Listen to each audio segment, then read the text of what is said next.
Are we? Okay. We're gonna do it. I'm nursing my baby right now while we film. Is that too much to tell people? You know what? It's a video about sex, so you're welcome. So today we're talking about if we had the chance to do a do-over. If we were to date again with everything we know now, would we still decide to wait until we were married to have sex? And why? I'm a big fan of like looking at the fruit of things. Like Jesus said, you know a tree by the fruit it bears. And so I'm a big fan of looking at like, did this have a good impact on our lives or not? Was it healthy or not, and why? Is this a legitimate option to pursue and still have a healthy relationship afterwards? So we're gonna talk about that today. So welcome back to another episode of Life Advice that you do not hear in church and you do not see in church usually. You know, it's not as obvious, except you keep drawing attention to it. Oh, well, you're welcome. My name is Tiffany. This is my husband, James, and hit subscribe to see more videos like this. So let's kind of walk through our relationship chronologically and the impact of waiting until marriage. And then at the end, we'll tell you if we would do it again. So when we were dating, what was the impact? Let's see. I remember, I think pretty early on in our relationship, we were like, I think like hanging out. I don't know if we were making out one night, but you were like, hey, you know, I don't know about you, but like saving sex for marriage is really important. Did I say that in the middle of making out? I don't Probably. I don't know. I actually don't think so. I think we were just like snuggling and talking. Oh, okay. And I was like, yeah, of course. Like, we're both Christians. Like, this you just is like, assumed. and I really did. But as like our relationship progressed, and you know, now we're seeing each other like multiple times a week, and like the chemistry is very intense, very real, and like and then all of a sudden we're talking about getting married. You know, all of a sudden that wasn't all of a sudden. That was a few months. Yeah. But like as our relationship progressed, it was like, wow, you know.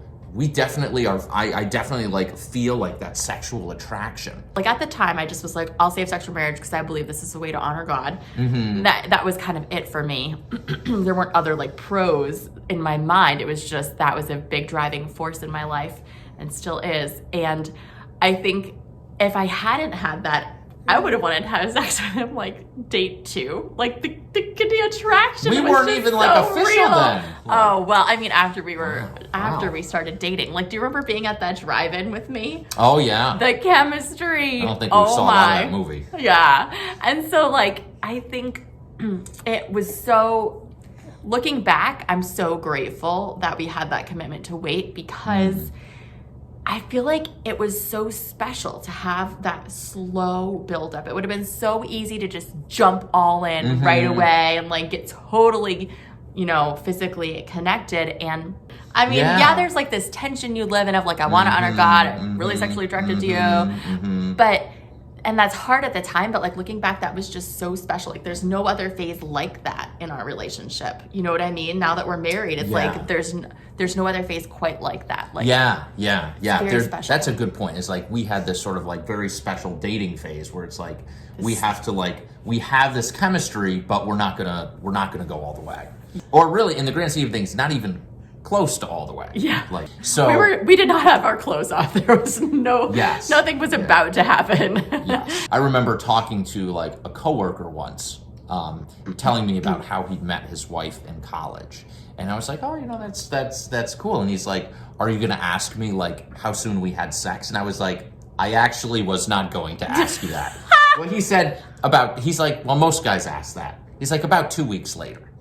And that would have been me. Yeah, but I think that if we had done that, I think that like all of a sudden our relationship is like at its physical peak. Yeah. But the rest of our relationship wasn't there. We were still like getting to know like each other's personality and life goals and our families. And like I think looking back, there were almost more benefits than we saw in the moment. I agree. That's kind of how I feel too. I think it also kept us centered on God because, you know, the reason that we both said, hey, we're going to do this is like, not because, well, we've researched and we really believe that this is going to help our marriage long term. Which it was like could totally be your approach to it, and that's totally fine. But our approach was, hey, we wanted to honor God. Right. And so in times when we felt that we went farther than our boundaries, you know, we would have a conversation like, hey, I just did not feel good. And like, I just like didn't have peace about what we did. And like, can we talk about it? And like that sort of like talking about it after the fact has been like a very helpful thing that has to come up a lot in marriage. Like, hey, you know, let's talk about this. So it definitely made us more, I think, thoughtful and self-aware or mutually self-aware in general. And I think that was a really beneficial skill to start building. So the second thing is, how did it affect our wedding night? Because, like, you know, sometimes people feel like there's all this pressure. I've been waiting all this time. Everyone knows what we're doing tonight. Let me tell you, no one knew what we were doing that night because it was not having sex. Yeah, it was true. Like, we had, I think maybe a couple months before, Tiffany was like, do we really have to have sex on the wedding night? I don't think I said it like that. I think I said, like, I have this, like, thing my doctor said where sex is probably going to be more painful for me. And I'm really, really nervous about it. And I'm going to be tired and overwhelmed. And can we just have a low pressure night and see what happens? Or something like that. Yeah. And I remember being like, I think very like enthusiastic about that. You really were. I was surprised. Because I was like, you know, we're married. We're going to be able to have sex. And, you know, it's like, it's this adventure we're going on together. There's not like this like pressure that it needs to be a certain way or happen a certain way. Right. So it was just, it was really special. It was so special. Yeah. Like, I remember, like, because, you know, we'd never even taken our clothes off in front of each other before, and it was just like so much new. And it made me so thankful that we like had gone as far as we had physically, but also that we had saved so much at the same time. Like, it just felt like layers of new, and I didn't want to like rush through it, like take our whole relationship slowly building and then like rush through all the new stuff just to immediately have sex. It just was so special. So we took a few days. We like did some of the stuff my doctor talked about. If you're someone who also is concerned about pain before sex, check out our course, The Wedding Night Talks. We talk very in detail and explicitly. Much more detail than we really can talk about on YouTube. Exactly.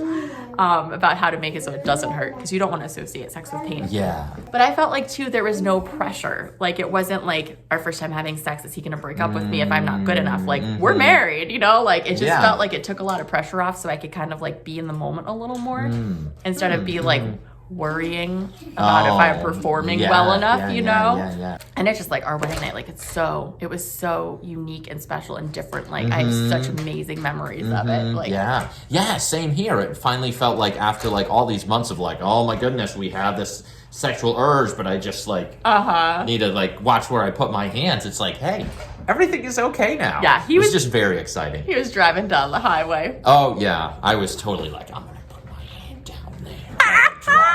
I was also going like 80 miles an hour because I'm like, what cop is going to give me a ticket where I'm like, have a girl in a wedding dress? Like, we just got married. No one's going to give me a ticket. So we don't recommend that. No reckless driving. There's a reason you don't hear life advice. This is not the life advice you don't hear in first. Not life advice. It's not life advice. It's just a story.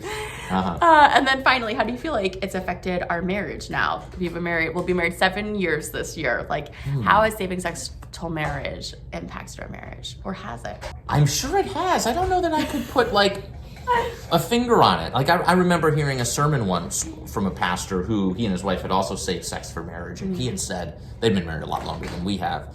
He's like, I think both of us feel like because we honored each other in that way, it gives us like an additional element of trust that we're going to continue to honor one another. And probably on some level that's true. I don't know that we've been through like a difficult enough time together to really draw on something like that. You know, the concerns I had heard from friends who were not waiting until marriage for sex was, are you going to have enough experience to have good sex? And I guess, like, I don't feel like you have to practice with multiple partners. Like, there's a lot of educational research out there that is not pornography that you can read and get different ideas of stuff to try, and then you just try it together. And I think it's really like a very partner specific activity. Just Agreed. Like if you play team sports, like just because you're partnered with a good tennis player doesn't mean the two of you will play well together. You need practice playing together. Like all teams are like that. You need talented people, but you need to like get a feel for what it's like with one another. And I think that, obviously I've only had one sexual partner, but I feel like we're committed to, getting better at it and enjoying it and making it like, and so like, to me, that's great. That's everything I could have wanted. So I don't know how much info to tell about how enjoyable it gets, but I probably with Tiffany Dawn, probably, sweetheart, less. is Less best. is better? Yeah. I try so hard to filter, but it's so difficult. You really you don't like filtering. I don't like filtering. But let's just say there's a lot of enjoyment happening. I think you're just being a little weird.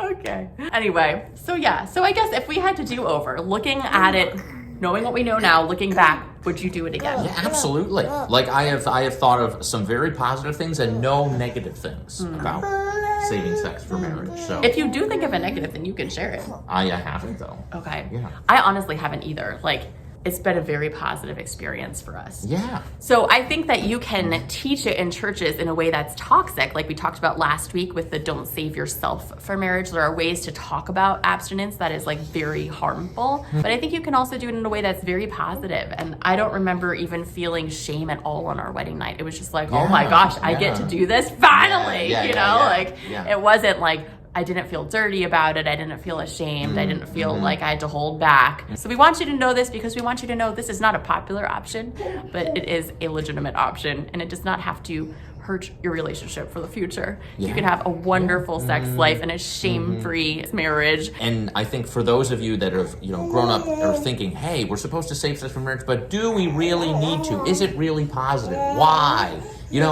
It's okay to ask those questions. Ask them, yeah. But I think that realize that it's not just you just gotta do it because God said so. Suck it up. Like, there's a lot more to it than that. Yeah, agreed. Well, we love you guys. Comment below your own experiences, positive or negative, and I can't wait to read your comments. We love you. Bye! Yeah. Are we gonna get reported for having like a sex talk in front of a 1-year-old?